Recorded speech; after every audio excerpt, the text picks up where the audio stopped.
Sesaat lagi Anda akan menyaksikan Apa Kabar Indonesia Malam spesial Idul Fitri, didukung oleh Entrasol.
Juga akan coba lihat di beberapa titik bagaimana kira-kira kondisi dari titik-titik ataupun juga lokasi-lokasi wisatawan. Nah, selengkapnya di Apa Kabar Indonesia Malam untuk Anda pemirsa.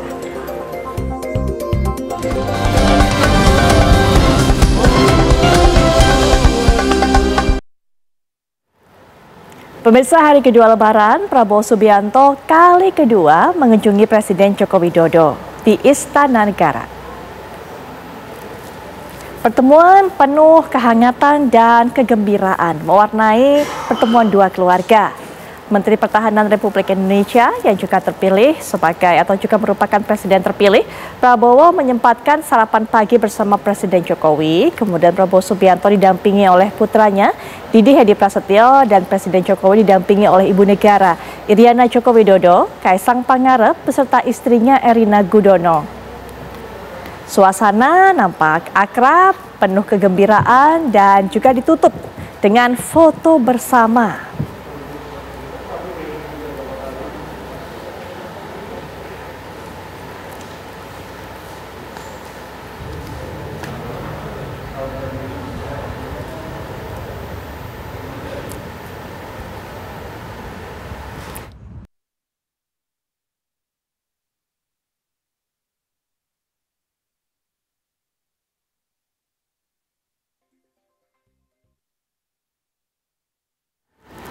Ya, dan malam hari ini juga berlangsung halal bihalal di kediaman Erlangga Hartarto dan dijadwalkan rencananya Prabowo Subianto juga akan kembali datang di acara ini. Nah, untuk bisa mengetahui bagaimana persiapan yang ada di sana, apakah kemudian akan segera dimulai, rekan kami Zidin Duhan akan mengabarkan untuk Anda. Silakan Duhan.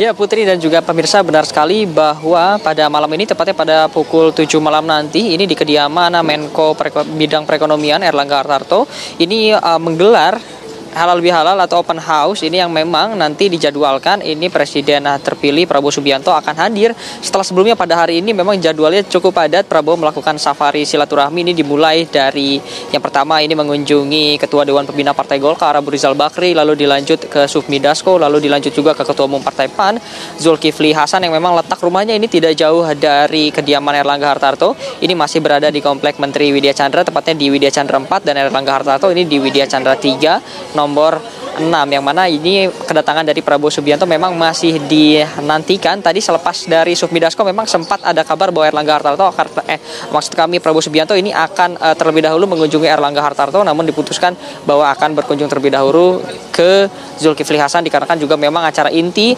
dari open house yang digelar oleh Erlangga Hartarto ini akan berlangsung pada pukul 7 atau ba'da maghrib nanti baru akan dimulai. Setelah itu juga memang tadi terpantau sudah ada beberapa tokoh yang hadir ini dari politik.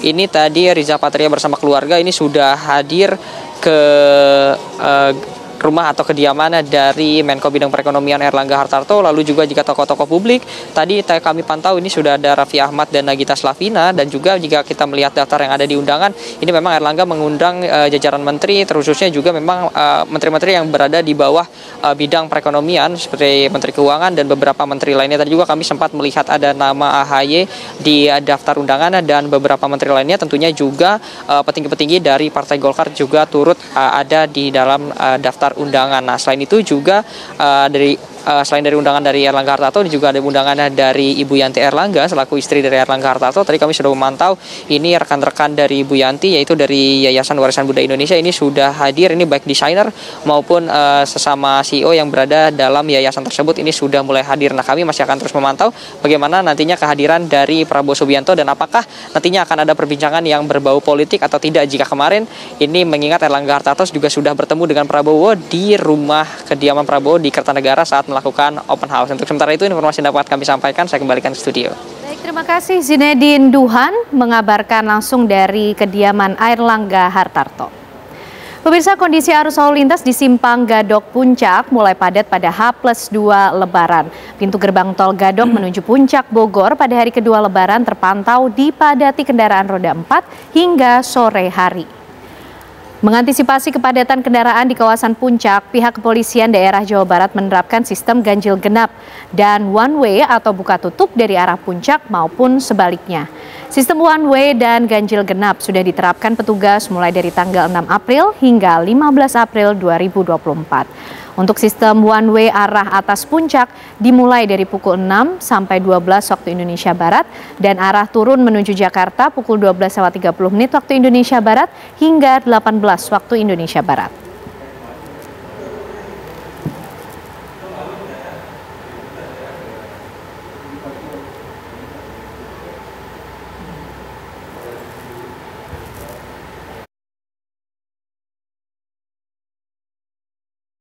Ya, untuk melihat bagaimana kondisi terkini di Gadok, pemirsa, kami ajak Anda bergabung dengan rekan kami Aurel di sana. Selamat malam Aurel, bagaimana pantauan Anda kondisi arus lalu lintas di sana?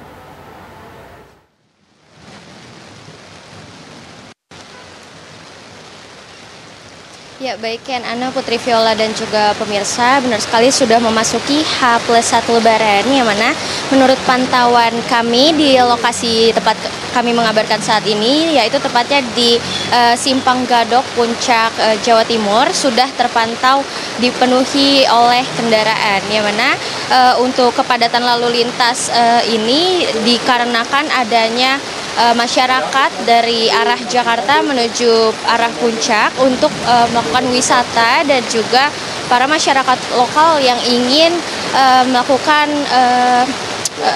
melakukan lebaran dan bersilaturahmi ke rumah sanak saudaranya.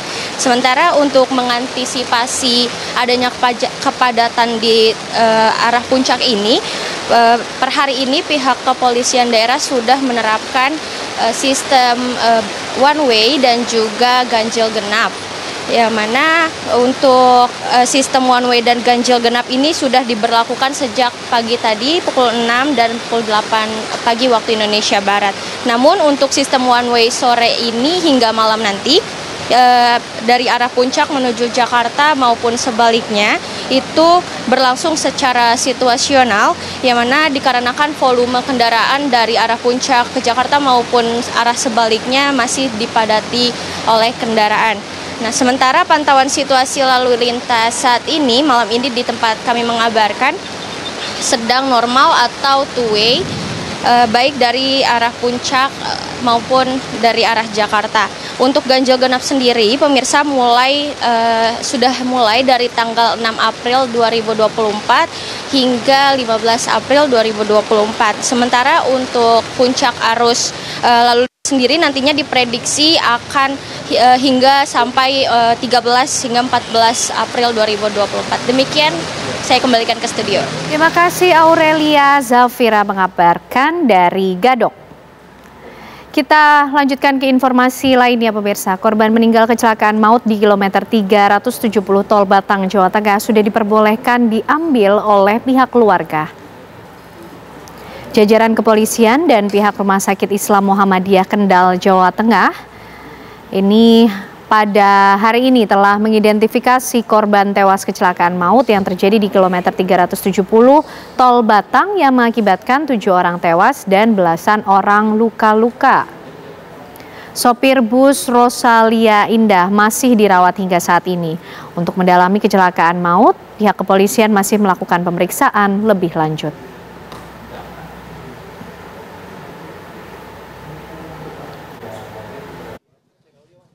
Cek 1, 2, 3 tes. Cek rilis polisi kecelakaan di Uleri, Jawa Tengah. Cek. Kita akan berbarui informasi mengenai hal ini pemirsa bersama rekan kami Arga Dumadi. Selamat malam Arga, apa informasi terbaru yang bisa diinformasikan berkaitan dengan adanya kecelakaan yang juga melibatkan bus Rosalia Indah ini?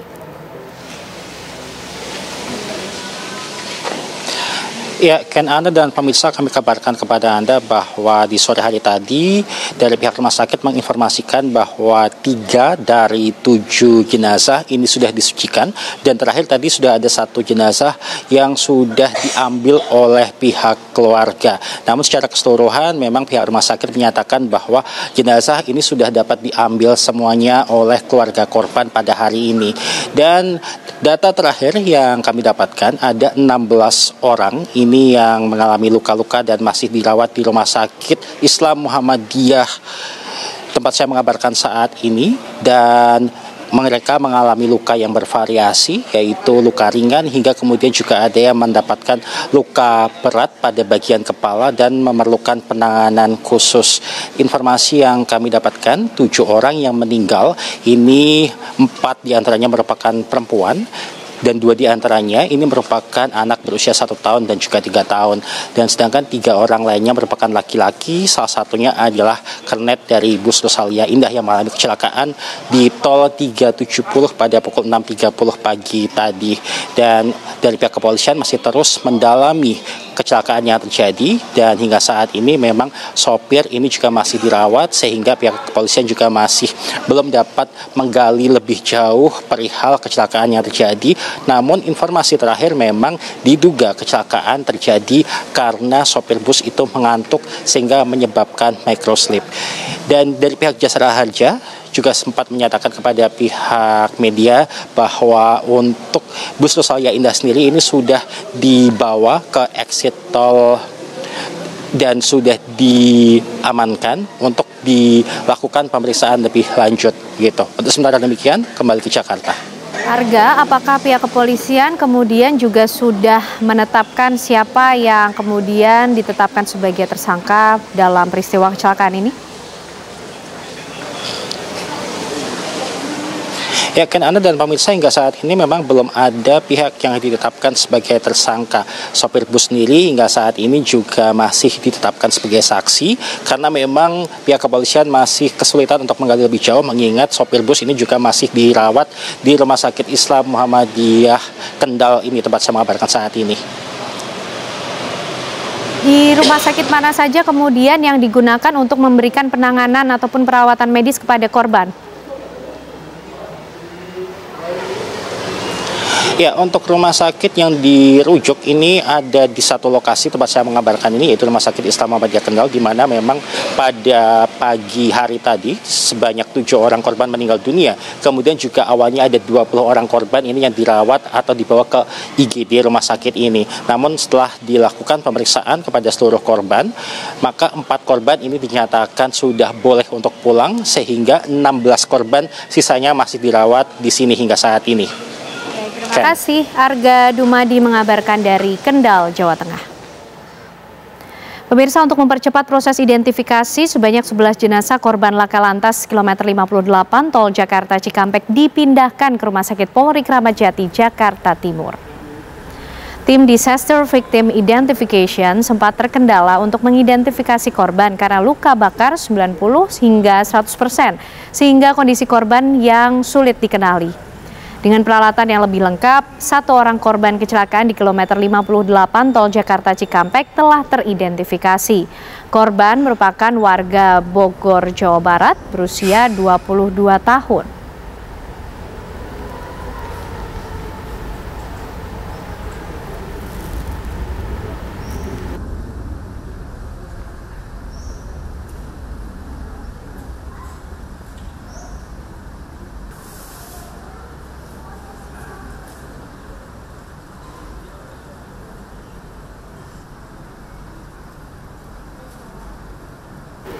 Kita juga akan memperbarui informasi mengenai peristiwa kecelakaan ini pemirsa bersama dengan rekan kami Faris Noval yang sudah berada di Rumah Sakit Polri Kramat Jati.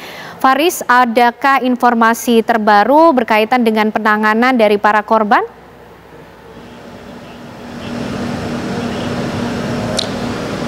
Putri Viola, Kenana, selamat malam.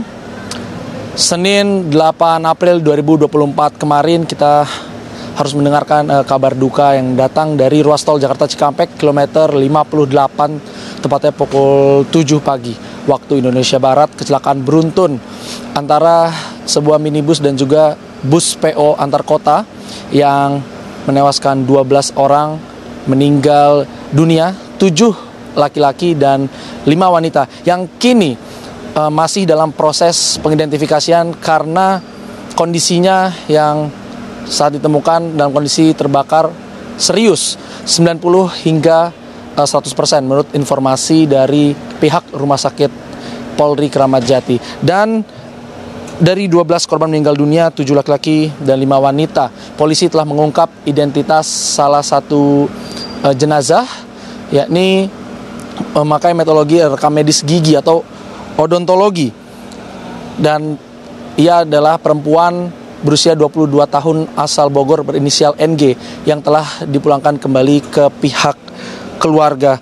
Dan pihak dari kepolisian maupun tim Disaster Victim Identification atau tim DVI Polri bersama pihak rumah sakit pun terus melakukan pengidentifikasian jasad korban meninggal dunia, walaupun ia mengaku terkendala karena kondisinya yang sulit diidentifikasi meskipun telah memakai berbagai macam metode, mulai dari pengenalan wajah atau face recognition, lalu dari DNA para korban dan juga dari barang-barang ataupun data-data yang ditemukan di tempat kejadian perkara seperti pakaian, ikat pinggang, tas dan juga identitas diri seperti KTP ataupun SIM yang sempat ditemukan ada di kantong dari salah satu korban. Dan belasan jenazah ini, Putri, Kenana dan pemirsa, dipindahkan ke Rumah Sakit Polri Kramat Jati dan sebelumnya dari Rumah Sakit Umum Daerah Karawang, Jawa Barat. Betul, tadi dijelaskan karena untuk mempercepat dan juga mempermudah proses pengidentifikasian jasad ke para korban meninggal dunia, yakni 11 jasad yang belum teridentifikasi. Dan pihak RS Polri Kramat Jati pun mengkonfirmasi bahwa benar telah menerima 13 kantong jenazah, yang mana 11 kantong jenazah memang berisikan jasad dari para korban yang meninggal dunia, dan 2 jenazah lainnya berisikan body part atau bagian tubuh dari kecelakaan beruntun di kilometer 58 dari para korban kecelakaan beruntun di kilometer 58. Dan saat ini Putri, Kenana dan pemirsa, tidak terlihat adanya keluarga, pihak keluarga begitu dari para korban yang hadir baik di kawasan Rumah Sakit Polri Kramat Jati Jakarta Timur ataupun di ruang forensik tepat di tempat dilakukannya proses pengidentifikasian para korban meninggal dunia dalam laka lantas kilometer 58 ruas tol Jakarta Cikampek pada Senin 8 April lalu. Sementara demikian, Putri Kenana, karena informasi semuanya satu pintu dari Kepala Rumah Sakit Polri Kramat Jati, maka dari itu kami masih menunggu adanya update ataupun informasi resmi dari pihak terkait. Demikian Putri, kembali ke studio. Baik, terima kasih Faris Noval mengabarkan dari Rumah Sakit Polri Kramat Jati. Sejumlah pengendara sepeda motor berjatuhan di Jalan Cadas, Pangeran, Sumedang, Jawa Barat. Diduga hal tersebut diakibatkan tumpahan solar. Para pengendara sepeda motor tergelincir dan berjatuhan pada Kamis siang tadi. Diduga jalanan licin akibat tumpahan solar dari jerigen yang diangkut sebuah mobil bak terbuka. Akibat berjatuhan, 5 pengendara sepeda motor terluka. Sebuah mobil jenis minibus juga tergelincir hingga terperosok ke parit. 2 penumpang terluka.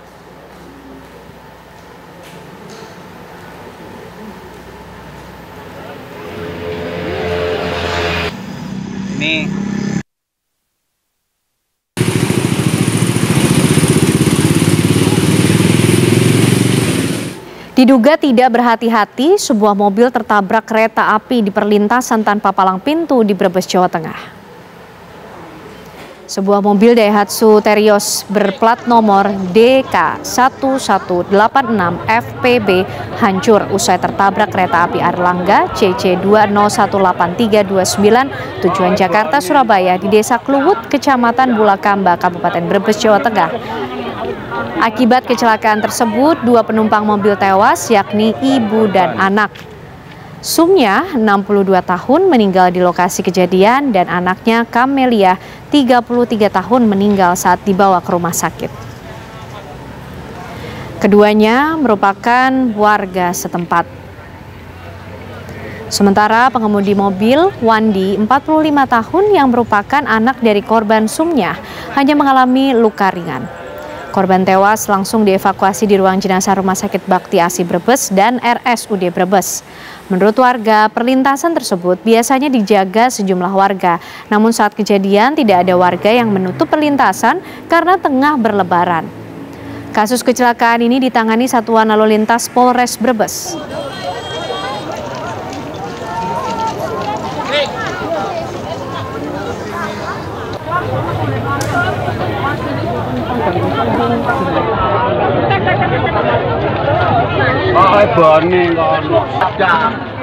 Ya pemirsa, Idul Fitri dimanfaatkan sebagai momen untuk kembali memperkuat silaturahmi dan juga rekonsiliasi. Apakah ini juga yang akan dilakukan oleh Prabowo Subianto dan Megawati Soekarno Putri? Sesaat lagi kami hadirkan perbincangannya untuk Anda.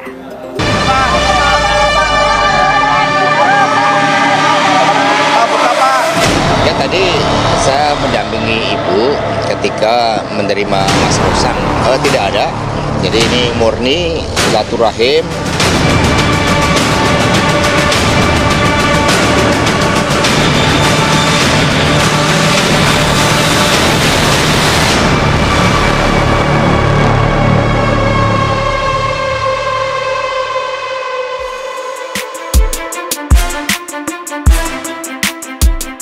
Sinyal-sinyal rekonsiliasi antara Presiden terpilih yang juga Ketua Umum Partai Gerindra Prabowo Subianto dan Ketua Umum PDI Perjuangan Megawati Soekarno Putri semakin menguat. Sinyal tersebut terlihat dengan kedatangan Ketua TKN Prabowo Gibran Rosan Roslani di kediaman Megawati di Jalan Tengku Umar, Jakarta Pusat di hari pertama Idul Fitri Rabu kemarin. Tak tanggung-tanggung, Rosan sebanyak 2 kali dalam sehari menyambangi kediaman Megawati. Tadi saya mendampingi ibu ketika menerima Mas Rosan. Ibu lebih banyak cerita tentang pengalaman ibu ketika masa-masa perjuangan di PDI, cerita pengalaman di Papua, cerita pengalaman di Maluku, sehingga cerita tentang hidup itu penuh dengan perjuangan. Lantas, benarkah kunjungan itu merupakan rangkaian dari upaya rekonsiliasi antara Prabowo dan Megawati? Lalu, kapan kemungkinan besar Prabowo dan Megawati akan bertemu? Apakah pertemuan tersebut akan berdampak besar mengurangi ketegangan politik saat ini? Tim TV One mengabarkan.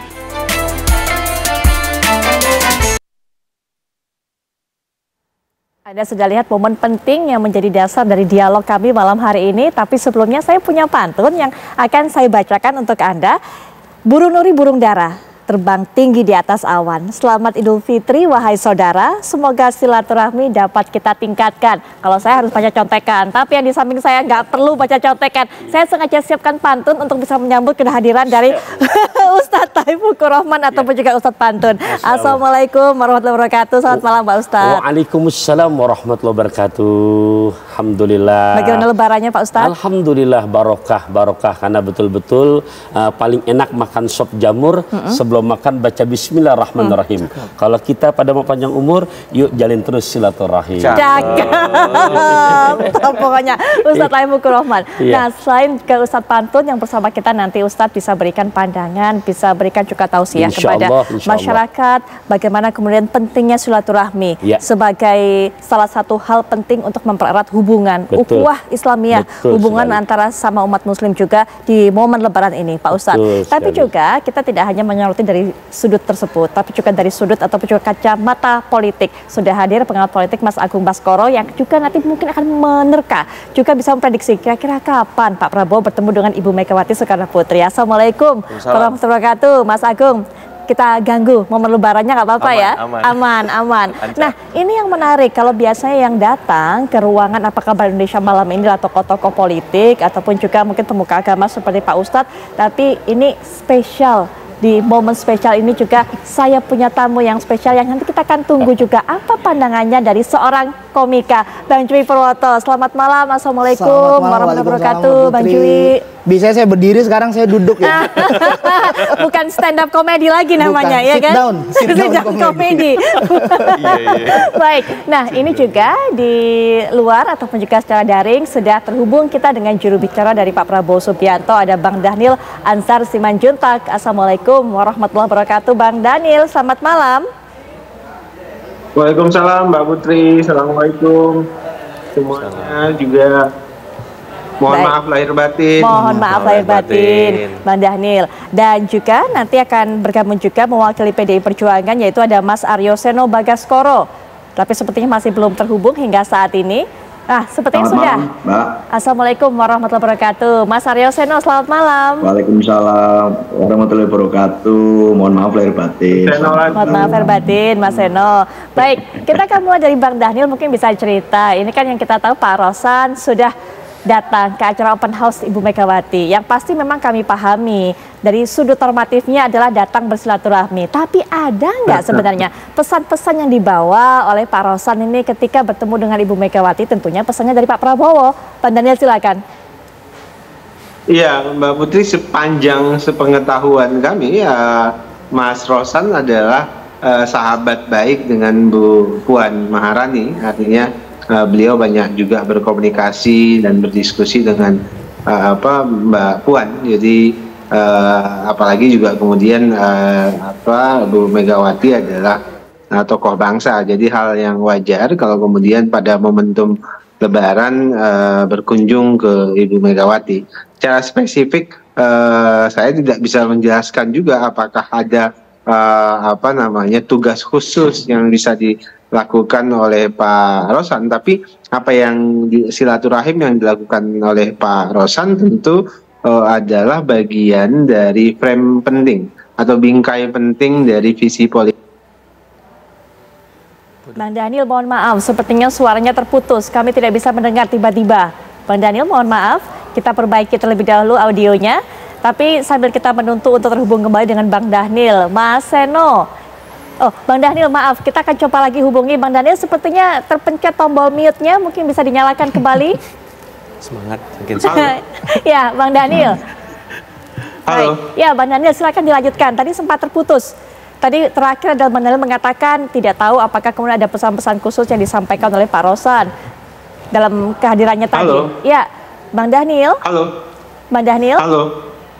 Bang Dhanil, langsung saja, silakan dilanjutkan Bang Dhanil, kami sudah bisa mendengar sekarang. Oke, saya bisa dengar, saya bisa dengar. Ya, saya bisa mendengar, halo, kami Mbak bisa Putri. mendengar. Baik, silakan Bang Dhanil. Ya, jadi apa yang dilakukan oleh Pak Rosan tentu adalah tadi seperti Mbak Putri sampaikan, adalah upaya silaturahim pada momentum Lebaran. Apalagi memang Pak Rosan kan punya hubungan baik bersahabat dengan Mbak Puan, juga kemudian biasa berkomunikasi dengan Ibu Megawati. Kalau kemudian beliau bersilaturahim, kemudian datang ke kediaman Ibu Megawati, itu hal yang mafhum momentum hari raya ini. Kemudian kedua, secara spesifik apakah ada agenda politik yang dititipkan oleh Pak Prabowo terkait dengan kedatangan Pak Rosan? Secara spesifik agaknya Pak Rosan paham betul bahwasannya visi politik Pak Prabowo itu saya sering sebutnya adalah politik rekonsiliatif atau politik yang mempersatukan. Artinya kami semuanya memang diminta oleh Pak Prabowo itu membawa nilai-nilai politik rekonsiliatif itu atau politik mempersatukan itu. Oleh sebab itulah inisiasi silaturahim tentu dilakukan semua elit dalam rangka itu tadi mempersatukan. Kemudian yang kedua, Pak Prabowo juga sudah bahkan sebelum Pilpres sudah memang berencana ingin bersilaturahim, berdiskusi dengan Ibu Megawati. Apalagi ini momentum pasca Pilpres juga beliau juga berulang kali menyampaikan niatan untuk bersilaturahim dengan Ibu Megawati. Nah, tapi kan secara politik memang sudah ada komunikasi politik antara Pak Sufmi Dasko sebagai Ketua Harian DPP Gerindra dengan Ibu Puan Maharani. Itu sebutlah itu pembicaraan awal, pembicaraan politik awal untuk membangun komunikasi dan silaturahim politik yang lebih panjang terkait dengan kerjasama politik yang ingin dibangun antara Pak Prabowo, Bu Megawati dalam hal ini dengan PDIP. Tapi yang perlu dimaknai adalah konteks Pak Prabowo adalah bagaimana menjaga ada kesepahaman antara tokoh-tokoh bangsa terkait agenda Indonesia 5 tahun ke depan. Apakah kemudian nanti PDIP atau Ibu Megawati memutuskan bergabung bersama dengan pemerintah atau berada di luar pemerintahan, itu adalah hal yang berbeda. Ya, Bang Seno, nanti bisa juga mungkin bercerita Mas Seno, karena banyak yang memprediksi wah kalau sudah Pak Rosan datang seperti ini open house Ibu Megawati sampai 2 kali, artinya sudah nggak lama lagi dong kita bisa melihat pertemuan antara Pak Prabowo dengan Ibu Mega, Mas Seno. Ya, saya rasa hari ini pertemuan kemarin kan dilakukan dari momentum Lebaran yang terjadi, tetapi dalam konteks pertemuan dengan Pak Prabowo tentu semuanya sedang mencari momentum Pranoto Mongso, pewayahan waktu yang tepat untuk bertemu dengan kondisi yang sebaik-baiknya. Karena apa? Hari ini kami sedang melakukan upaya secara konstitusional di Mahkamah Konstitusi melalui PHPU perkara pemilu presiden. Oleh karena itu, kemarin juga Ibu Megawati Soekarno Putri sudah memberikan satu tulisan sebagai amicus curiae atau sahabat pengadilan terkait jalannya persidangan di Mahkamah Konstitusi, dan di situ tercatat berbagai macam pemikiran kritis Bu Mega tentang apa yang dipandang beliau dan dihayati beliau dari proses mekanisme di MK yang sedang terjadi. Oleh karena itu, sembari menunggu putusan MK keluar, tentunya kita harus bersabar. Nanti kemudian berdasarkan itu akan menjadi salah satu basis pengambilan keputusan terkait pertemuan-pertemuan lanjutan dengan pihak-pihak terkait. Tapi secara rutin dan periodik memang Bu Mega kan melakukan berbagai pertemuan dengan tokoh-tokoh dan para pakar. Termasuk di dalamnya ada Pak Mahfud MD dengan para pakar-pakar dan akademisi, itu dilakukan secara periodik. Sehingga saya rasa pertemuan-pertemuan dengan para tokoh dan elit politik itu adalah satu hal yang penting dalam strategi silaturahim kebangsaan yang terus dilakukan oleh para tokoh-tokoh bangsa. Jadi pertemuan dengan Pak Prabowo saya rasa nanti setelah sidang MK selesai kita akan bisa membicarakan lagi terkait hal itu. Mas Agung, artinya kalau kemarin kan banyak yang bilang, wah jangan-jangan nanti Idul Fitri nih momen ketemuannya, silaturahminya Pak Prabowo dengan Ibu Mega. Artinya sudah lewat 2 hari Lebaran, kalau Mas Seno seperti atau yang kita simpulkan dari yang Mas Seno katakan, setelah kemudian sidang MK selesai, keluar putusan MK 22 April, baru mungkin kemungkinan itu ada, Mas Agung? Iya, saya melihatnya pertama ini memang secara teknis historis sebenarnya Pak Rosan dengan Ibu Mega ini mewarisi tradisi baik ya, silaturahim, sekaligus juga jas merah kalau bahasa Mas Seno itu. Jangan sekali-kali melupakan sejarah karena ada nama halal bihalal dalam tradisi keindonesiaan kita. Jadi ketika Bang Rosan silaturahim disambut dengan Ibu Mega, saya kira ini kode positif, alarm yang baik bagi stabilitas politik nasional bahwa baik dari kubu 03 maupun dari kubu 02 itu sudah ada komunikasi politik yang dijalin, yang dibingkai agar apa? Agar ke depan pembangunan bangsa kita semakin lebih baik. Yang kedua, secara politis memang susah untuk tidak mengaitkan silaturahim ini dengan momen di mana kubu 02 berusaha membuka ruang seluas-luasnya dari segala penjuru untuk menjalin komunikasi dengan kubu 03. Karena suka atau tidak, PDIP ini kan sebenarnya masih di dalam kabinetnya Pak Jokowi. Suka atau tidak, PDIP ini masih menjadi penopang kekuasaannya Presiden Jokowi bersama Ma'ruf Amin. Kenapa nggak dilanjutkan bersama Prabowo Gibran? Karena baik Prabowo dengan Mas Gibran ini kan dalam tanda petik punya kedekatan ya, walaupun memang dalam konteks Mas Gibran nggak deket-deket amat sekarang, tapi dalam konteks Pak Prabowo, relasi dengan Ibu Mega ini sangat hangat, sangat dekat, sangat dalam ya, sejak 98, kemudian 2009, hingga sekarang saya kira tidak ada masalah antara Pak Prabowo dengan Ibu Megawati.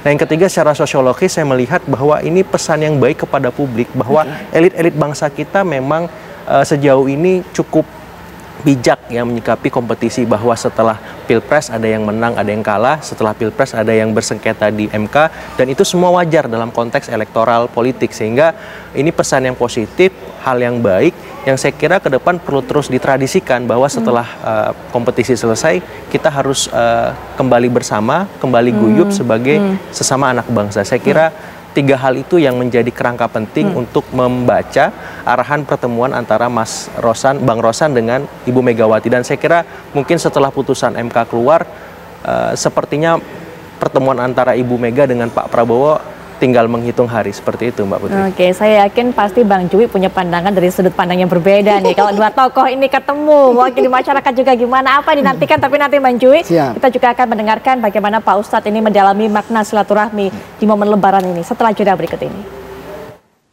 Pak Rosan datang ke kediaman Bu Mega pada saat open house 2 kali. Demikian juga Pak Prabowo yang datang ke Pak Jokowi juga 2 kali. Ini sebenarnya ada makna apa ya? Apakah memang sedang merencanakan pertemuan, yaitu tokoh dari Partai Gerindra yang juga menjadi presiden terpilih Prabowo Subianto dengan tokoh yang luar biasa, ketum dari PDIP Ibu Megawati Soekarno Putri. Apa sih yang ada di benak masyarakat? Kan dinanti-nantikan Bang Jui, kalau dua tokoh ini ketemu, Bu Mega dan Pak Prabowo, Bang Jui. Kalau tadi kata Mas Agung, itu kan kita dapat manfaatnya ya kalau lihat dari hal seperti ini kan, silaturahmi, kemarin kita versus-versusan gitu, sekarang kan election is over, udah selesai, apalagi momennya pas banget. Tapi Mbak, kalau di sosmed tidak. Kayak gimana di sosmed? Sosial media tuh kan kita mengenal, ada, tadi saya udah cerita tuh sama Mas Agung tuh, ada TikTok, pokoknya levelnya gini menurut saya nih ya, paling tinggi tuh Twitter.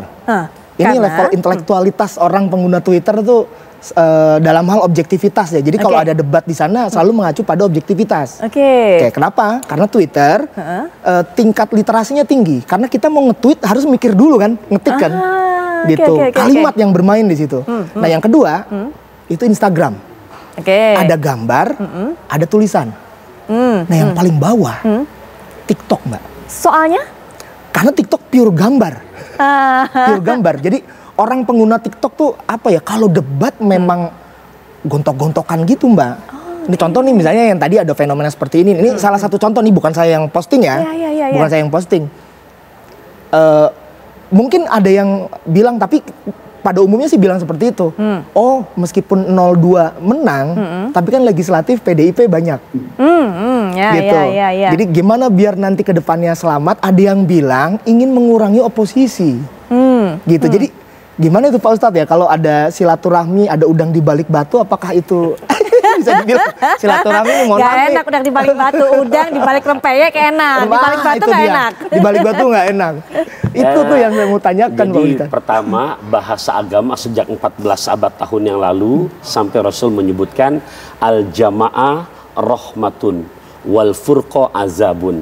Adapun kebersamaan, pengundang kasih sayangnya Allah, pengundang rahmat Allah, pengundang kesuksesan. Wal furqa, sedangkan perpecahan, azabun, pengundang malapetakanya.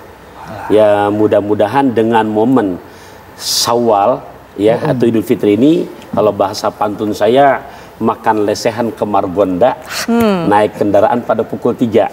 Mungkin kemarin pilihan kita pada berbeda, sekarang tetap persaudaraan harus tetap terjaga. Saya juga punya Pak Ustadz. Ke Baghdad membeli bayam. Cakep. Ada Pak Ustadz jadi adem.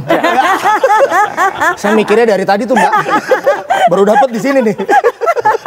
Oke, tapi menarik tadi yang Bang Jui katakan, jangan-jangan ada udang di balik batu di silaturahmi. Ini bisa ditanya ke Bang Daniel nih, kayak Bang gini Daniel, Bang Jui. Bang Seno juga boleh. Boleh. Silakan Bang Daniel, gimana Bang Daniel tadi menanggapi ini disampaikan oleh Bang Jui? Jadi dugaan masyarakat jangan-jangan seperti itu tuh silaturahmi, tapi ada udang di balik batu kalau kata Bang Jui.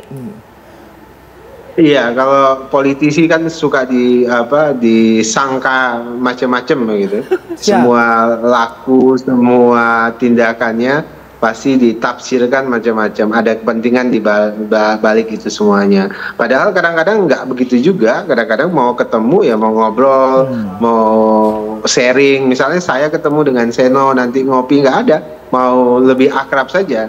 Toh Mbak Putri, yang harus dipahami oleh publik, masyarakat, para pemimpin-pemimpin kita, para politisi-politisi kita itu yang berkompetisi di ranah publik itu sejatinya semuanya saling kenal dan saling berteman. Tapi kadang-kadang kompetisi itu dimaknai oleh grassroots itu sebagai seperti permusuhan gitu. Padahal sejatinya itu kalau saya tarik dalam pemaknaan agama, misalnya saya dulu aktif, kami memaknai itu sebagai fastabiqul khairat saja, berlomba-lomba dalam kebaikan. Kubu 01 punya semangat ingin berbuat yang terbaik. Kubu 02 Pak Prabowo dan Mas Gibran ini ingin berbuat yang terbaik untuk bangsa dan negara. Pun demikian dengan kubu 03. Ini semuanya lomba-lomba.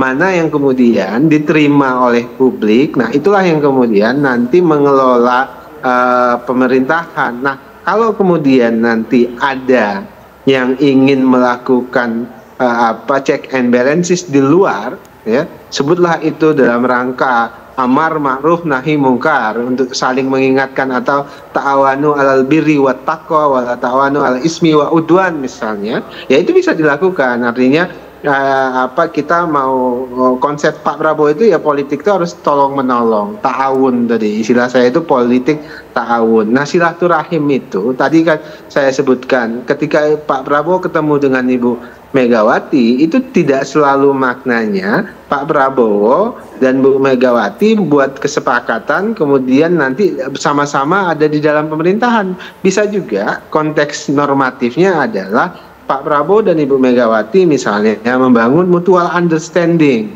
kesepahaman bersama. Pak Prabowo, Bu Megawati, kita ingin bawa negeri ini menuju Indonesia yang maju.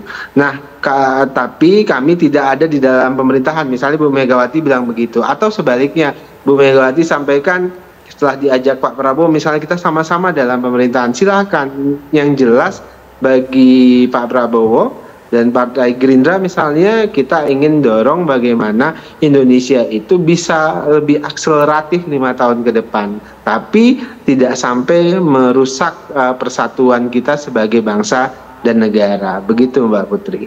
Tapi kita juga pengen tahu masyarakat nih, Bang Daniel, kedatangan Pak Prabowo Subianto bertemu dengan Pak Jokowi sampai 2 kali, bahkan yang terakhir tadi pagi, itu apa sebenarnya? Untuk tujuan apa? Apa yang coba ditunjukkan juga?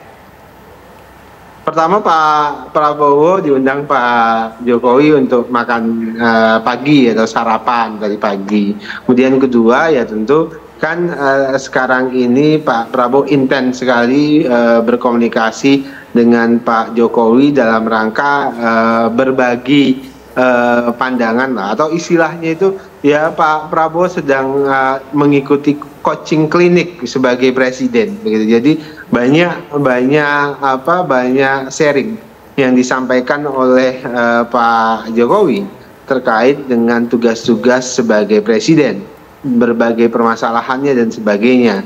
Jadi Pak Prabowo banyak diundang secara rutin oleh Pak Jokowi untuk melihat secara langsung apa masalah-masalah yang kita hadapi mungkin 5 tahun ke depan.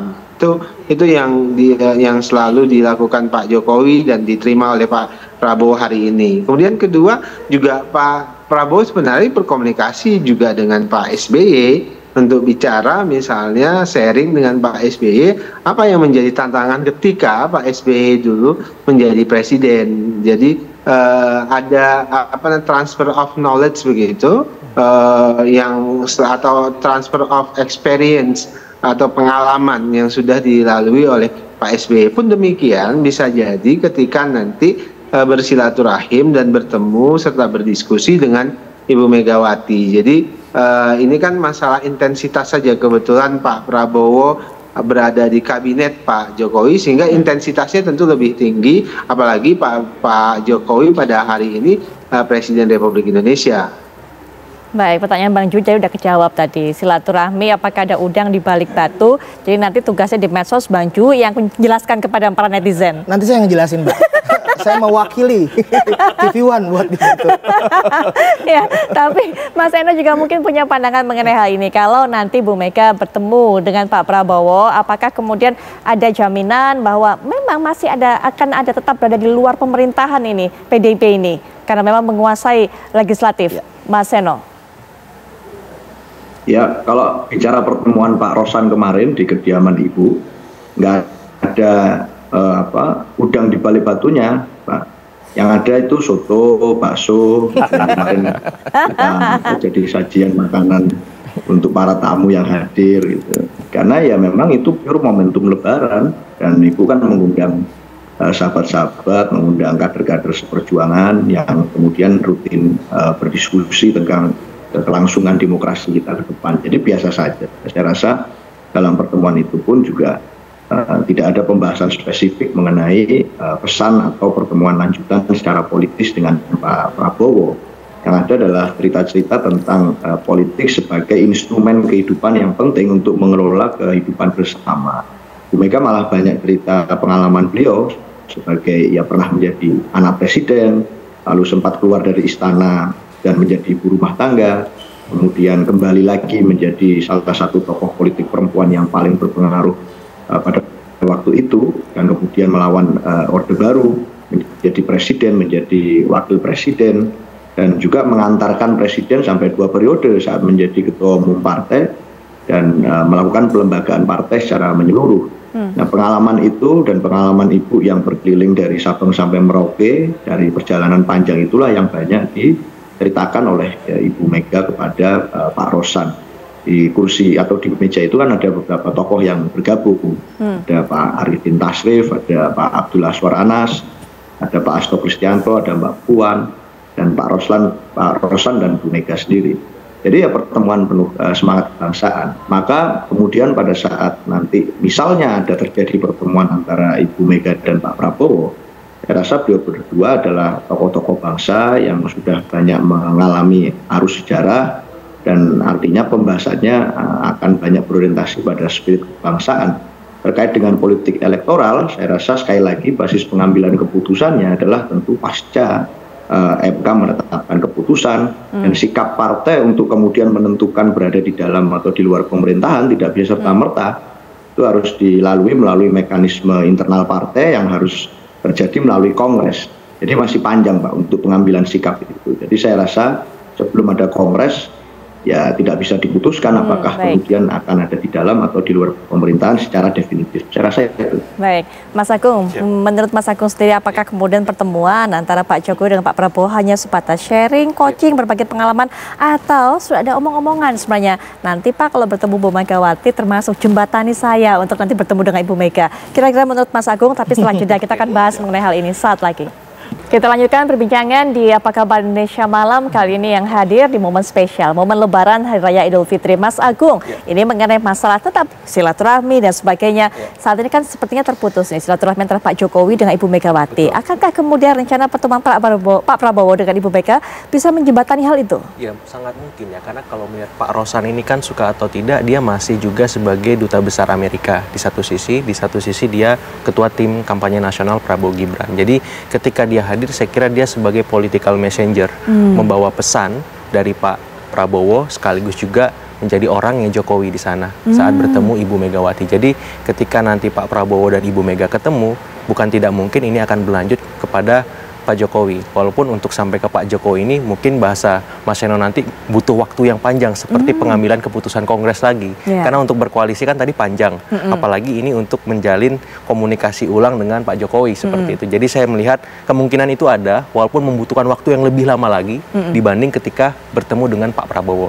Jadi ketika Mas Rosan kemarin hadir, sebenarnya saya melihat juga di panggung belakang bahwa memang di satu sisi di kubu 02 ada kebutuhan untuk membangun koalisi maksimal di parlemen agar pemerintahan semakin stabil. Tapi di sisi kubu 03 juga ada kebutuhan bagaimana resources yang kemarin sudah dikeluarkan semasa Pilpres itu tidak serta-merta kemudian hilang begitu saja. Paling tidak minimal ini bisa dikonsolidasikan apakah dalam bentuk pembagian kekuasaan di parlemen, misalkan dan tanda petik ketua DPR-nya jangan diganggu-ganggu misalkan, itu bisa juga seandainya memang memilih di luar pemerintahan. Kemudian kalau misalkan pun nanti ikut di dalam, otomatis ya di legislatif plus eksekutif juga gitu. Jadi saya kira kenapa butuh keputusan Kongres, saya kira memang ini pertimbangan yang tidak mudah. Karena apa? Karena PDIP kita tahu bersama Ibu Mega kan perlu perundungan yang dalam dan panjang biasanya sebelum mengambil keputusan-keputusan besar dan strategis. Jadi pilihan merapat atau di luar itu saya kira memang membutuhkan waktu. Tapi paling tidak saya jadi teringat di Amerika itu ada Presiden Club, isinya adalah mantan-mantan presiden bersama presiden yang itu perannya dari klub presiden itu bagaimana masing-masing presiden tadi bisa merajut komunikasi, berbagi, transfer of knowledge, transfer of experience, bahasa Bang Daniel tadi, agar presiden-presiden lintas pemerintahan tadi bisa semakin membuat Amerika semakin maju. Nah, saya kira arahan Pak Rosan berkomunikasi dengan Ibu Mega ini penting karena bisa menjembatani komunikasi yang sudah ada di Pak Jokowi, Pak SBY, Ibu Mega, ini kan bagus ya. Pak Prabowo misalkan 4 presiden bersama berkumpul saling sharing dan saling ngasih masukan satu sama lain, itu membuat bangsa kita ke depan semakin lebih maju, semakin lebih baik dan ya positif sekali saya kira seperti itu Mbak Putri. Kalau sudah para elit politiknya ketemu kan harusnya masyarakatnya di bawah juga melupakan itu, move on. Jangan berantem lagi soal 01, 02, 03 harusnya Bang Jui. Iya kan? Kalau saya malah penasaran sebenarnya Mbak. Ini biasanya kan masyarakat kan saya paling rajin baca-baca komen ya. Dibanding baca buku, komen sosmed tuh lebih seru gitu Pak Ustadz. Asli bener. Karena banyak konflik di situ. Isinya konflik semua. Nah, pertanyaan yang saya tanyakan gini, buat Mas Daniel. Andai kata tidak ada momen Lebaran, apakah pertemuan itu tetap dilaksanakan? Gitu. Yang pertama itu. Yang kedua, katanya pertemuan yang pertama itu cuman 5 menit, gitu. Setahu saya Rosan dengan ini ya, waktu datang ke itu sebentar ya Mbak, 5 menit itu satu lagu kalau nggak salah. Iya kan, 5 menit satu lagu kan Mas ya. Kira-kira. Satu lagu Silent Seven kalau nggak salah. Nah, itu mungkin ya kemudian 5 menit itu bisa bicara banyak hal gitu kan ya. 5 menit tuh kayaknya izin ke toilet aja udah. Nah, itu mungkin nanti Mas Eno yang bisa jelaskan. Tapi ke Pak Daniel terlebih dahulu, silakan Pak Daniel. Iya. Pertemuan siapa yang 5 menit? Pertemuan Pak Prabowo maksudnya? Bukan, antara Pak Rosan datang pada saat beberapa kali kan, pertemuan 2 kali datang pada saat open house dengan Ibu Megawati begitu. Oh iya, kan silaturahim kan lumayan. Seno ada di tempat saya pikir biasa berdiskusi satu meja dan sebagainya. Karena memang momentumnya momentum Lebaran, jadi tidak butuh waktu lama karena banyak orang pasti yang ingin bertemu dengan dan bersilaturahim dengan Ibu Megawati. Itu pertama. Kemudian yang kedua, momentum ini uniknya Indonesia. Kita punya instrumen kebudayaan atau sebutlah ini instrumen religiusitas yang membuat kita itu seperti disediakan oleh Allah Subhanahu wa taala arena rekonsiliatif begitu loh. Jadi orang nggak boleh bermusuhan lebih dari setahun misalnya, dalam konteks pemaknaan saya kebudayaan tadi ya, bukan pemaknaan agama. Tapi kalau kemudian kita disediakan untuk bersilaturahim setiap tahun melalui momentum halal bihalal, tadi Agung juga sebutkan itu. Ini kearifan kebudayaan kita. Memang negeri ini itu negeri yang harus dijaga dengan persatuan, negeri yang tidak boleh dibangun dengan merawat benci atau merawat dendam. Dan saya kok punya keyakinan yang serupa, perspektif elit dengan grassroots itu relatif serupa kok terkait dengan saling memaafkan atau kemudian mempersatukan, rekonsiliasi dan macam-macam. Walaupun dalam konteks politik Indonesia, saya dalam konteks kompetisi Pilpres saya tidak bersepakat ada rekonsiliasi karena memang tidak ada konflik. Yang ada adalah kompetisi. Nah, di grassroots itu, Mas Jui, saya kok nggak ngelihat mereka sedang bicara tentang konflik politik. Di kampung-kampung itu udah lupa dengan Pilpres. Yang mereka ingat itu sekarang itu adalah kembali beraktivitas, kembali bekerja. Mereka ingin lihat presiden yang baru bekerja dan memenuhi janji-janji politiknya. Itu yang kita temui di grassroots. Yang bikin rame itu adalah sosial media memang. Jadi sosial media itu bikin berisik, bikin noisy. Yang kadang-kadang isinya juga buzzer. Kadang-kadang memang ada beberapa kelompok yang memang sengaja merawat kebencian itu sebagai komoditas politiknya. Nah, itu yang paling berbahaya. Jadi saya terus terang ingin menyebutkan bahwasannya memang ada beberapa pihak yang memang sengaja merawat kebencian politik itu sebagai komoditas, sebagai komoditas elektoral untuk meninggikan elektoralnya atau meninggikan kelompoknya. Nah, itu yang tidak sehat sebenarnya. Tapi kalau di tingkat masyarakat, di bawah segala macam, di kampung-kampung, itu sudah bicaranya adalah bagaimana bisnis bisa lancar, ngelawak bisa berjalan dengan baik, begitu. Kan semuanya jadi bisnis, kemudian yang dagang bisa berdagang dengan baik tanpa ada berisik penggangguan-gangguan yang berarti. Udah sih di situ semuanya bicara. Nah, saya Bang Daniel sepertinya juga terpencet lagi tombol mute-nya. Nanti mungkin bisa dilanjutkan Bang Daniel, karena kami tidak bisa mendengar suara Bang Daniel. Tapi mungkin Mas Seno terlebih dahulu yang ada di saat pertemuan itu berlangsung, silaturahmi tersebut bisa cerita. Karena Mas juga penasaran, ini ketemunya sangat pendek, tapi apa kemudian yang bisa hubungan hangat seperti apa? Bagaimana kemudian ekspresi dari Bu Mega saat bertemu dengan Pak Rosan dan sebagainya? Silakan Mas Seno. Ya, kemarin kan ada berita yang menyampaikan bahwa Pak Rosan hanya 5 menit, kemudian kembali lagi. Lalu itu jadi heboh, jadi rame, karena ini kenapa sampai 2 kali. Sebenarnya sederhana saja, waktu itu bukan dari pagi sampai sore ada Bu Ibu menerima tamu. Sehingga pada pagi hari itu masih banyak orang yang datang. Akhirnya kemudian karena sangat ramai, akhirnya Pak Rosan beraktivitas lain dulu, dan akhirnya kembali lagi di sore hari untuk bertemu dengan Ibu. Jadi sesimpel itu, karena memang masih sangat ramai di pagi hari. Tapi pada dasarnya memang pertemuannya ya berlangsung dengan membicarakan cerita-cerita pengalaman tentang Ibu. Dan itu ada banyak juga tamu-tamu yang hadir, ada para menteri, ada para kader-kader PDI Perjuangan, dan banyak tokoh, ada duta besar dan lain sebagainya yang hadir di kediaman Ibu. Jadi saya rasa secara periodik kan memang dilakukan pertemuan sebenarnya. Di luar momen Lebaran sekalipun, Bu Mega juga sering melakukan pertemuan-pertemuan dengan para tokoh, para akademisi, para pakar, termasuk dengan Pak Ganjar Pranowo, dengan Prof. Mahfud MD, dan banyak tokoh-tokoh lain yang memang secara rutin Ibu berdiskusi dengan beliau-beliau semua. Jadi saya rasa ya Lebaran menjadi satu momentum halal bihalal yang khas dengan tradisi kita. Dan Bung Karno juga salah satu tokoh yang kemudian menginisiasi gagasan tentang halal bihalal. Dan itu menjadi satu tradisi hingga hari ini yang kita pelihara. Tapi pada dasarnya Mbak, kalau bicara tentang kontestasi pemilu, saya rasa ya saya sepakat dengan Mas Daniel. Kemarin itu tidak ada yang harus direkonsiliasi sebenarnya secara kompetisi elektoral. Karena memang di dalam pemilu kita merayakan perbedaan. Ya orang harus berbeda. Kalau semuanya sama, tidak ada yang berbeda, lalu esensi demokrasinya di mana?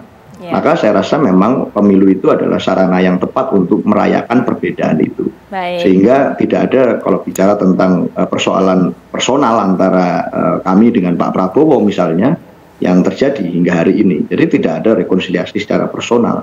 Tetapi dalam catatan-catatan kritis yang kami sampaikan selama pemilu mengenai demokrasi, pelanggaran etik, dan lain sebagainya, tetap menjadi satu catatan yang tidak hanya kami yang menyuarakan, banyak orang pihak akademisi, banyak kelompok yang turut menyuarakan, dan itu kami perjuangkan melalui mekanisme-mekanisme konstitusional. Di luar persoalan itu, saya rasa secara substansial, secara personal dengan para elit-elit politik, para tokoh-tokoh yang berseberangan pendapat dengan kami, secara personal tidak ada masalah. Baik, Mas Seno, Bang Dhanil, terima kasih sudah berbagi cerita dengan kami, sudah berbagi pandangan juga apa makna dari pertemuan-pertemuan pada saat silaturahmi ini dan juga rencana kedepannya. Kita akan terus tunggu, kita akan nantikan juga rencana pertemuan Ibu Megawati dengan Pak Prabowo Subianto. Sekali lagi terima kasih, selamat menikmati Hari Raya bersama keluarga, Bang Dhanil, Mas Seno. Kita akan jeda sejenak, saat kami kembali juga kita akan dengarkan kembali tausiah dari Ustadz, kemudian juga Mas Jui ini juga akan berbagi cerita, termasuk juga pandangan politik dari Mas Agung. Tapi setelah jeda, kami sudah kembali. Mas Seno dari PDIP dan juga Bang Dhanil dari Gerindra, tadi mewakili Pak Prabowo juga sudah berbicara rencana pertemuannya ke depan seperti apa, Pak Prabowo dan Ibu Megawati. Kalau dua elit politik, para pemimpin kasih contoh ke masyarakat bisa damai, harusnya masyarakat juga udah lupa, udah move on dari kemarin-kemarin pemusuhan pada saat pemilu, Bang Jui. Betul. Saya mau nanya sama Pak Ustadz nih, mumpung ada orangnya nih, akhirnya ketemu di sini. Ya, gimana? Kemarin di warung Ramadan belum sempat ketemu kita ya Pak Ustadz ya. Harus sekarang. Kan kita kan manusia politik ya. Dulu tuh pas SD itu kan saya pernah baca ada luber tuh, langsung umum bebas rahasia gitu. Ya. Nah, kita juga kan boleh punya jagoan di politik. Nah, bagaimana Islam memandang hal itu? Apakah kita boleh mengumbar pilihan kita di masyarakat? Soalnya kalau sekarang contohnya kayak kemarin tuh Mbak Putri kan sensitif banget. Ya. Baru juga salam-salaman tiba-tiba wah Prabowo gini, wah Gibran gini. Di keluarga tuh momen lebaran tuh hancurnya karena itu. Iya. Apakah kita boleh ngekip pilihan politik kita? Maksudnya kita nggak ngomong gitu. Oh, makanya dinamakan kan pesta demokrasi. Betul. Ya, jadi ya harus ini sesuai dengan firman Allah. Saya tadi ingat bahasa Quran, fastabiqul khairat, berlomba-lomba dalam kebaikan. Betul. Ya, saya punya pilihan, Mas Agung punya pilihan, Mas Ju punya pilihan. Betul. Dan itu berbeda wajar. Gitu kan, dan menjagokan pilihan ini harus gitu, nggak mungkin kok masa saya menjagokan pilihan yang memang lawan pilihan saya gitu. Nah, akan tetapi kita juga harus punya jiwa legowo. Ya, ini yang bahasa agama berarti orang-orang yang arif, yang bijaksana. Nah, di saat selesai daripada pemilu dan kita husnuzon, mereka mudah-mudahan termasuk yang mendapatkan tugas baik dari KPU-nya, semuanya MK-nya adalah orang-orang yang amanah. Nah, di saat seperti ini dengan momen Ramadan, saya melihat tokoh-tokoh besar bersilaturahim. Ya. Pertama, kalau bahasa pantun saya, Pancasila ada 5 dasar. Dasar pertama, ketuhanan yang Maha Esa. Indonesia negeri yang sangat besar, anugerah dari Allah yang Maha Kuasa. Cakep. Ini yang bikin adem. Ya kan luar biasa Sabang sampai Merauke ini. Nah, yang kedua, saya husnuzon dengan bahasa Nabi, al-qayyisu mandana nafsahu wa amila lima ba'dal maut. Orang yang cerdas yang punya 2 sifat. 1, selalu pandai melakukan evaluasi diri. Yang kedua, pandai mempersiapkan bekal sebelum mati. Nah, 2 hal ini, yang pertama, orang yang cerdas yang pandai melakukan evaluasi diri. Karena diawali dengan pantun negeri yang sangat besar. Nah, ini tidak bisa sendirian untuk kemajuan masyarakat Indonesia dari Sabang sampai Merauke. Nah, oleh karenanya momen Idul Fitri, kalau saya secara pribadi dengan pandangan hadis Nabi, secara duniawi dulu nih, man ahabba ayyab satalahu fi rizkihi wa yunsa'alahu fi atharihi fal yasir rahimah. Siapa orang yang ingin Allah panjangin umurnya, sehat jasmani rohaninya, tetap iman Islamnya, maka sambungan silaturahim. Yang secara kepentingan duniawinya, termasuk kita hari ini, asbab daripada silaturahim, Ibu Mega, Pak Prabowo kita ketemu, saya yakin dari sini, ya pribadinya kita nggak munafik lah, sop jamur soto kaki, makin panjang umur murah rezeki. Amin. Nggak murah rezeki, belum suruh tanda tangan kan gitu. Ini duniawinya, gitu kan. Nah, baik. Nah, secara orang yang cerdas tadi ada yang kedua katanya kan, yang mempersiapkan bekal sebelum mati. Ini silaturahim. Ya, buat semua para pemirsa TV One dan kita, ini keuntungannya bukan hanya di TV One. Jadi kalau bahasa saya minat dunia ilal jannah. Dari dunia sampai garantinya ke sorga. Gitu. Karena sehebat apapun ilmu agama kita, biar pakai udang-udangnya kalah gedenya ban Vespa. Iya, ini pakai jubah kalah panjangnya mungkin kayak jubah Superman, gitu kan. Kemudian mungkin pakai jilbab saking syar'inya nyengser sampai ke tanah. Ya Allah. Tapi mohon maaf, Di saat di hati kita ada rasa kedengkian, ada rasa kebencian sama saudara kita, naudzubillah min dzalik. Jangankan sorga, baunya pun gak akan Allah berikan. Nah, media silaturahim ini yang membawa keberuntungan kita minat dunia ilal akhirah, dari dunia sampai ke sorga. Jadi betul-betul naik sepeda cahaya redup yang dibawa sal dan mukena. Yuk perbanyak ibadah selagi hidup, menyesal di akhir tiada berguna. Nah, Mas Agung terakhir juga, apa yang bisa ditunggu oleh masyarakat dari rencana pertemuan ini kira-kira? Ya, ini harapan publik sebenarnya, komunikasi ataupun silaturahim antara Prabowo dengan Ibu Megawati, karena publik menanti bagaimana kemudian episode pasca MK nanti. Apakah ini tetap dalam tanda petik bersih tegang atau bisa dalam tanda petik berdamai. Dalam artian di sini bukan konflik yang seperti kita bayangkan, tapi paling tidak situasi politik lebih kondusif untuk merajut komunikasi satu sama lain. Nah, di luar itu memang manuver elit ini kan kadang tajam, kadang suka lupa sen kiri, kadang ke kanan seperti itu. Nah, jadi masyarakat juga harus bisa belajar bahwa politik kita dinamis, harus dewasa, tidak baper ya Ustadz ya. Kalau baper ini yang susah ini. Karena kan elit ini kadang tajam menikung beloknya dan seterusnya. Jadi ketika mereka sedang merajut komunikasi dan silaturahim kemudian belum berhasil, belum bisa,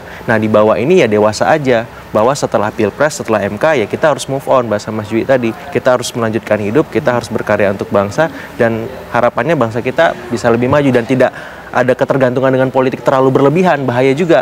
Kalau misalkan berlebihan maka nanti kita nggak kemana-mana, seperti itu Mbak. Baik, Mas Agung terima kasih. Sama-sama Mbak Putri. Terima kasih Bang Jui, terima kasih. Semoga apa menjadi perbincangan kami bisa dirunungkan oleh masyarakat yang mungkin kemarin sempat merasakan terpecah belah pada saat pemilu. Sekarang waktunya untuk berangkulan, untuk berbaikan, bersilaturahmi. Apalagi tadi kata Mas Agung, dunia politik itu kayak emak-emak kalau naik sepeda motor. Beloknya ke kanan tapi sayanya ke kiri. Setelah jeda berikut ini, Anda bisa saksikan rangkaian kabar-kabar menarik lainnya bersama Ken Ana.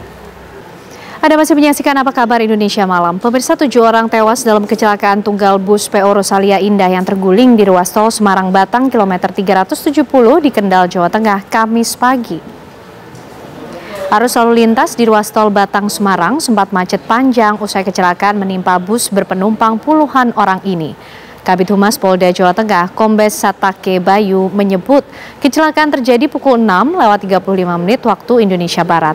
Selain korban meninggal, 15 orang dinyatakan luka ringan, sedangkan 12 orang dinyatakan selamat. Hingga saat ini dikonfirmasi 7 orang tewas termasuk kondektur bus yang terhimpit badan bus.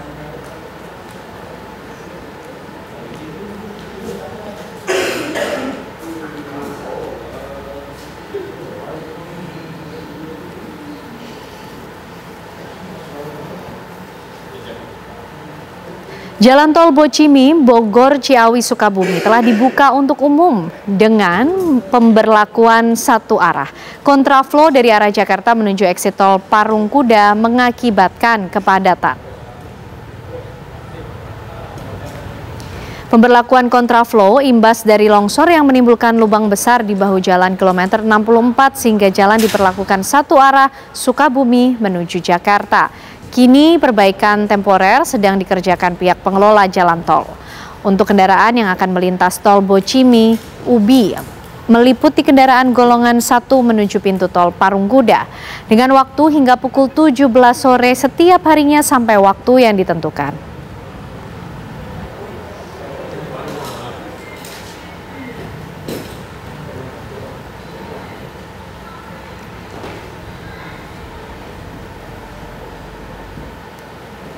Di hari kedua Lebaran, pemirsa, arus kendaraan di ruas tol Jakarta Cikampek Karawang, Jawa Barat kembali mengalami kepadatan. Selain meningkatnya volume kendaraan, kemacetan dipicu lantaran banyaknya kendaraan yang keluar masuk rest area kilometer 57. Guna mengurai kemacetan, Korlantas Polri dan Jasa Marga kembali memperlakukan rekayasa arus. Salah satunya dengan sistem lawan arus atau kontraflow satu lajur. Kontraflow diberlakukan mulai dari kilometer 47 hingga kilometer 65. Diprediksi peningkatan volume kendaraan akan terus terjadi seiring dengan banyaknya warga yang melakukan perjalanan untuk pergi berwisata maupun mudik susulan.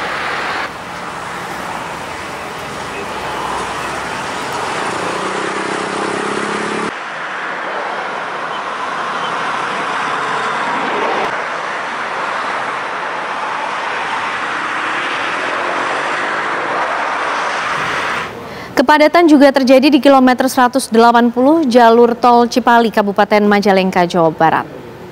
Kepadatan merayap hingga 2 km yang disebabkan bus yang mogok di bahu jalan. Ribuan kendaraan yang didominasi kendaraan roda 4 ini hanya melaju dengan kecepatan 20 km per jam. Kendaraan pemudik melalui jalur tol Cipali padat merayap di kilometer 180 Sumberjaya, Kabupaten Majalengka, Jawa Barat hingga mengekor di kilometer 179. Kejadian kepadatan kendaraan pemudik diduga adanya kendaraan bus yang mogok di kilometer 181 sehingga jalur A tol Cipali menyempit. Adanya kejadian tersebut, petugas segera memasang rambu-rambu lalu lintas untuk menghindari terjadinya kecelakaan.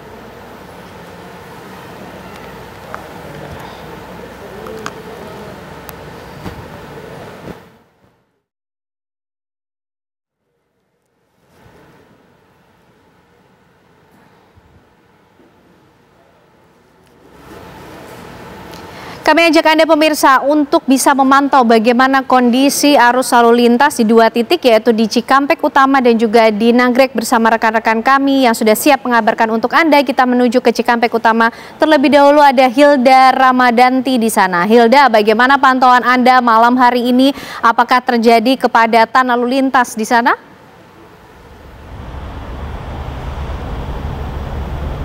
Ya, selamat malam Kenana dan juga pemirsa TV One. Situasi terkini di gerbang tol Cikampek Utama sudah terpantau mulai dipadati oleh para pemudik. Khususnya di kilometer 62 sudah mulai padat dari arah gerbang tol Kalihurip Utama menuju ke gerbang tol Cikampek Utama dan didominasi oleh kendaraan yang berasal dari Bandung yang menuju ke arah Jakarta.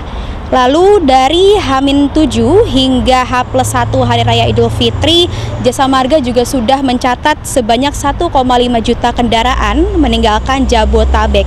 Lalu lintas meninggalkan Jabotabek menuju arah Trans Jawa melalui gerbang tol Cikampek Utama, Jalan Tol Jakarta Cikampek dengan jumlah 641.349 kendaraan dan ini mengalami peningkatan sebanyak 208% dari lalu lintas biasanya. Menurut informasi yang kami dapatkan juga Kenana dan juga pemirsa bahwa Jasa Marga juga mencatat lalu lintas yang meninggalkan Jabotabek melalui 4 gerbang tol utama pada H+1 Hari Raya Idul Fitri yang jatuh kemarin masih terpantau tinggi, yakni sebanyak 196.035 kendaraan. Dan untuk lalu lintas ini didominasi menuju ke arah timur atau ke arah Trans Jawa melalui gerbang tol Cikampek Utama ke arah Bandung melalui gerbang tol Kalihurip Utama sebesar 58,05%. Informasi juga kami dapatkan dari Kakor Lantas Polri, yakni Brigjen Pol Dr. Andes Aan Suhanan juga memberitahukan bahwa nantinya akan ditetapkan sistem ganjil genap pada arus balik dari kilometer 414 sampai kilometer 0 Jakarta Cikampek.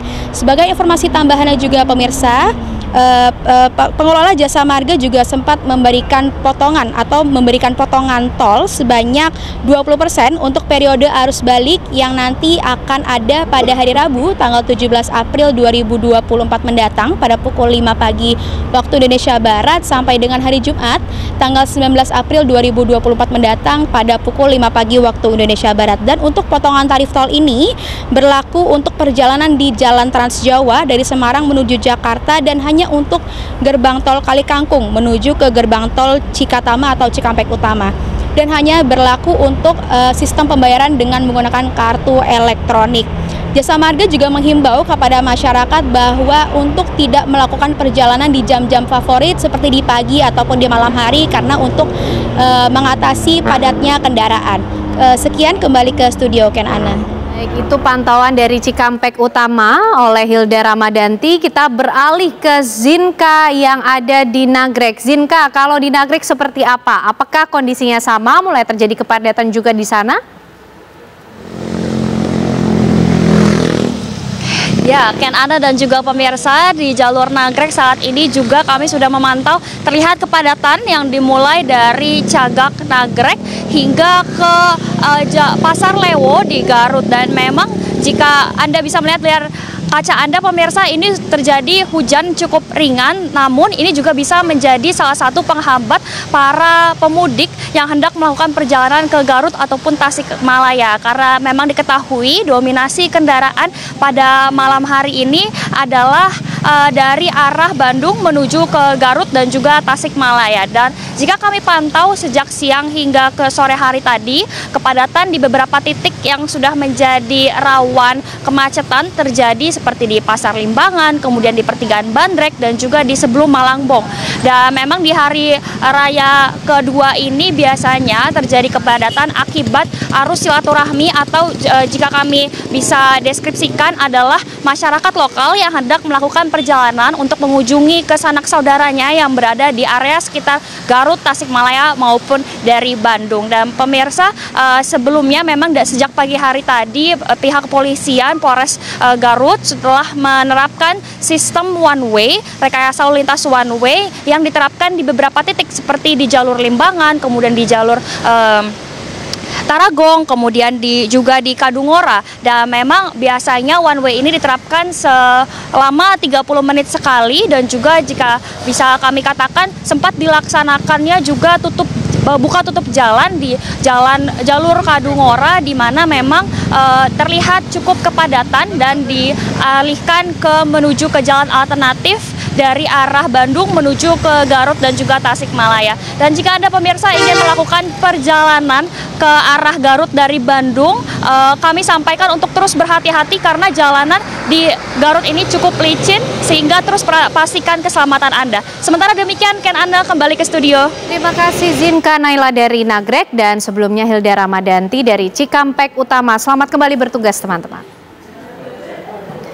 Ya, pemirsa, arus lalu lintas di ruas tol Jagorawi, Jakarta Timur ini juga nanti akan kami pantau dan kami hadirkan informasi selengkapnya untuk Anda usai jeda.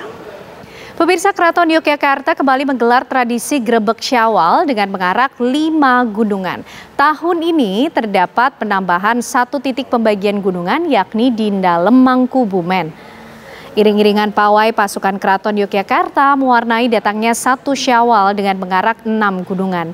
Kemeriahan menyambut datangnya 1 Syawal disambut meriah masyarakat yang memadati kawasan Keraton Yogyakarta hingga Masjid Gede Kauman. Masyarakat bisa mendapatkan bagian gunungan di Masjid Gede Kauman, Pura Pakualaman, dan Kompleks Kepatihan.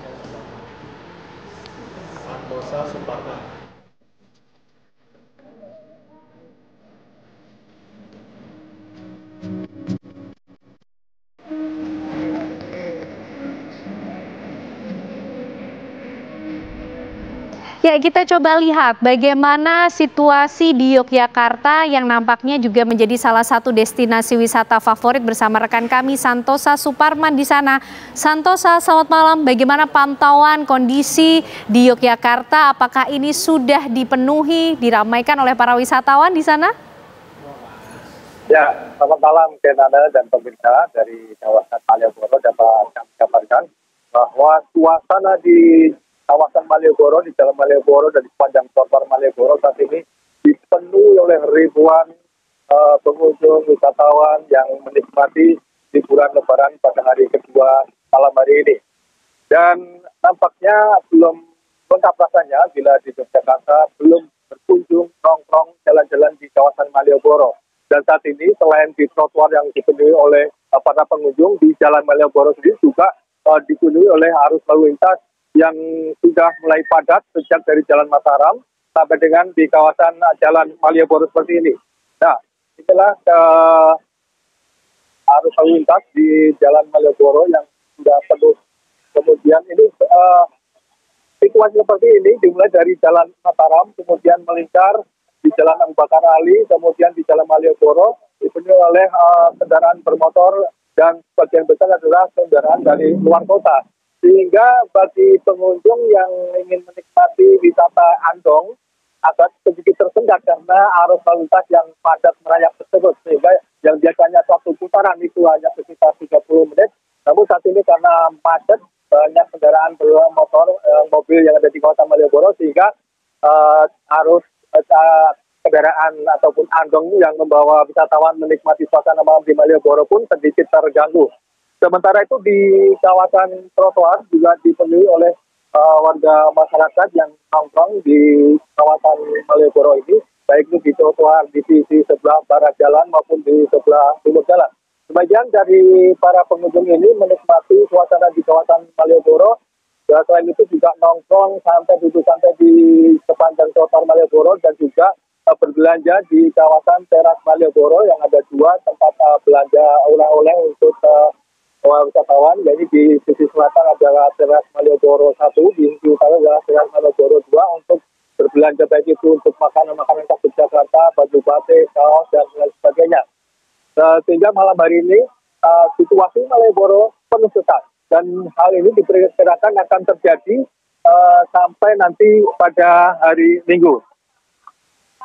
Demikian suasana di Jalan Malioboro pada malam hari ini, pada hari kedua libur Lebaran, suasana sudah penuh sesak. Dibandingkan kemarin malam, memang hari ini mengalami peningkatan yang sangat tajam, penuh sesak. Kalau tadi malam boleh dikatakan belum seramai pada saat ini kan ada. Demikian dari kawasan Malioboro, Yogyakarta, Santo Saman mengabarkan kembali ke Nana.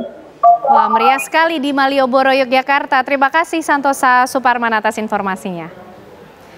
Pemirsa, Taman Marga Satwa Ragunan masih menjadi alternatif tempat wisata favorit bagi warga Jakarta. Di hari kedua Lebaran, sebanyak 17.000 tiket terjual di hari kedua.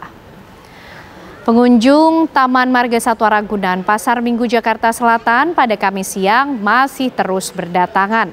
Selain harga tiket yang murah dan edukasi bagi sang anak, kondisi Taman Marga Satwa yang hijau menjadi salah satu alasan untuk menghabiskan libur Lebaran. Sementara itu bertepatan dengan momentum Hari Raya Idul Fitri 1445 Hijriah, pihak Taman Marga Satwa Ragunan juga akan merayakan ulang tahun satwa gorilanya yang berusia 27 tahun pada 14 April nanti.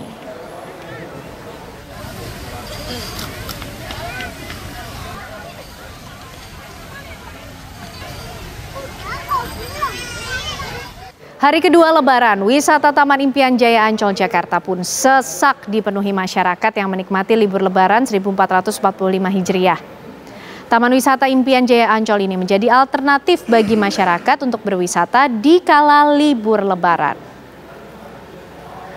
Pengunjung menikmati liburan dengan berenang di pantai, bersepeda, bahkan berpiknik dengan menggelar tikar dan membawa makanan serta minuman. Tak hanya itu, dari pihak Taman Impian Jaya Ancol pun menyediakan fasilitas bus warawiri gratis yang dapat mengantarkan Anda para pengunjung ke SeaWorld, Gelanggang Samudra, dan tempat wisata lainnya. Sejak kemarin malam, Taman Impian Jaya Ancol mencatat 40.500 pengunjung yang datang hingga hari ini.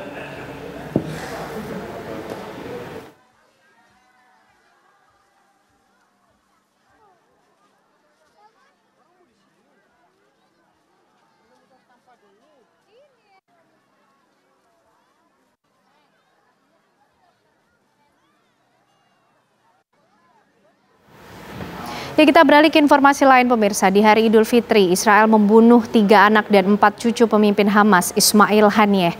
Kendaraan mereka dibom saat hendak bersilaturahmi ke keluarga. Inilah jasad 3 anak Ismail Haniyeh, Hazen, Amir, dan Muhammad sesaat setelah Israel mengebom mobil mereka melalui serangan udara. Selain mereka, ada 5 anak-anak di dalam mobil, yakni Mona, Amal, Khalid, Razan, dan Malik. Hanya Malik yang selamat dalam serangan tersebut, tetapi kini mengalami luka berat. Militer Zionis mengakui sengaja mengebom ketiga anak Haniyeh karena menyebut mereka sebagai anggota Hamas. Pasukan pengecut yang menyerang dengan drone yang dikendalikan dari jarak jauh itu mengatakan 3 anak Haniyeh sedang melakukan kegiatan terorisme. Padahal menurut saksi, mereka sedang bersama anak-anaknya ingin bersilaturahmi di hari Lebaran.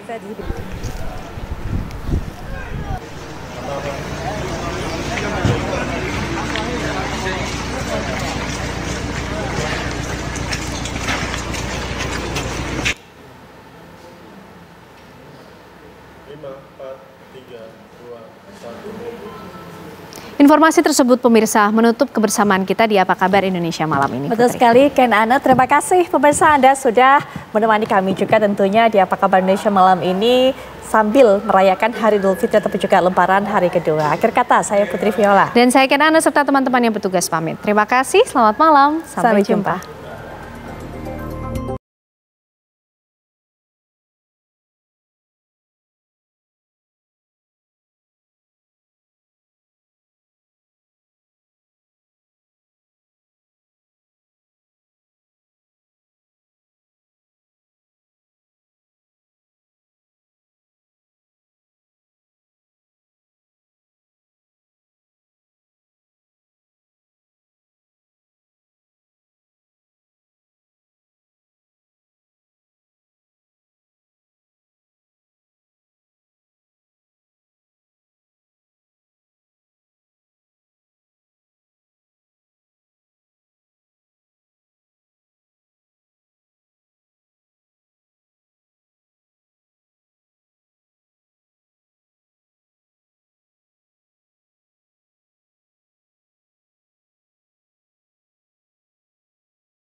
Baru saja menyaksikan Apa Kabar Indonesia Malam spesial Idul Fitri didukung oleh Nutrif Benekol,